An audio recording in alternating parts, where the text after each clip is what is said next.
बिस्मिल्लाहिर्रहमानिर्रहीम। उम्मीद है आप सब खैरियत से होंगे। तो आज हम सुपर पोजिशन पढ़ने जा रहे हैं। So what is super position? Super position हमारे पास सुपर पोजिशन प्रिंसिपल कहता है कि जो वोल्टेज या करंट अक्रॉस एनी एलिमेंट और जो सर्किट के अंदर लीनियर सर्किट के अंदर हमारे पास जो एक करंट या वोल्टेज होगा वो हमारे पास किसी भी एलिमेंट के क्रॉस वो बराबर होगा अलजेब्रिक सम्स के all the voltages and current supplied by single circuit elements that is independent sources.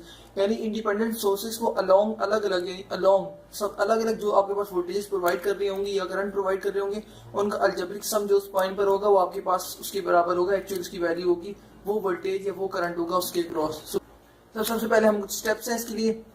इसमें हम करते हैं कि सारे इंडिपेंडेंट सोर्सेज ऑफ कर देते हैं सिर्फ एक के लिए जिसके लिए हम सॉल्व कर रहे होते हैं। फिर इसी तरह बाकी के लिए करते हैं और देन फिर ऑल अलजेब्रिकली इसको सॉल्व करके हम कैलकुलेट करते हैं करंट और voltages across that point which we have to find.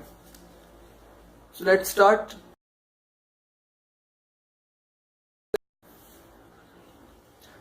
तो हमारे पास ये रूल है कि जब हमारा वोल्टेज अगर हमारे पास इसको ऑफ करेंगे वोल्टेज सोर्स को हमारे शॉर्ट सर्किट कर देते हैं और अगर करंट सोर्स को बंद करते हैं तो हमारे पास इसके कनेक्शन को ऑफ कर देंगे।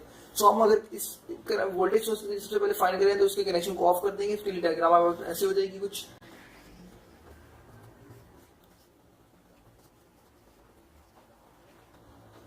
हमारे पास सिर्फ ये एरिया रह जाएगा जिसके अंदर हम इजीली केवीएल अप्लाई कर सकते हैं। So this is negative -6 positive से निकल रहा है करंट। उसके बाद हमारे पास यहाँ पर करंट होगा यहाँ का जो करंट है उसका नाम दे देते हैं आई। तो हमारे पास क्या हो जाएगा 8I और यहाँ पर जो करंट फ्लो कर रहा है वो भी सेम करंट फ्लो करेगा and that is equals to 4I and that will all will be equals to 0। By solving this we will get I is equals to 0.5 ampere and we have to find V which is equals to IR and I is equals to 0.5 and resistance across this resistor is 4, so we will get voltage equals to 2 volts। तो अगर हम चाहते हैं कि current source से निकालें और इसको हम शॉर्ट सर्किट कर देते हैं इस कंडीशन के अंदर।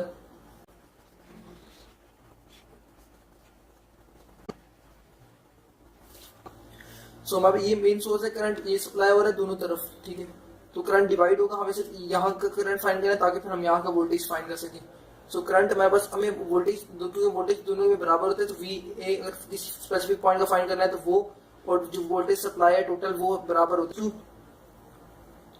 Is to IR and IR it is A and equivalent and this is total current and this is the current, the part of current which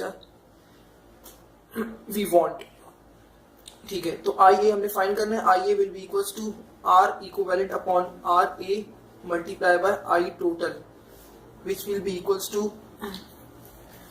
IA is equals to हमारे पास R equivalent है, R equivalent 1/8 plus 1/4 and उसका reciprocal कर देंगे तो हमारे पास आ जाएगा 8/3 और RA हमारे पास क्या है 4।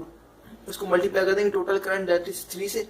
फिर हम इसको सॉल्व करेंगे 3 नीचे चला जाएगा, 3 से कट जाएगा, 4 to the 8 I is equals to 2 ampere. और फिर इसी तरह हम वोल्टेज फाइंड करेंगे इसके क्रॉस तो वोल्टेज विल बी IR और हमारे पास I 2 एम्पियर आया और तो रेजिस्टेंस हमारे पास 4 है and again we will get 8 this time we will get 8 volt.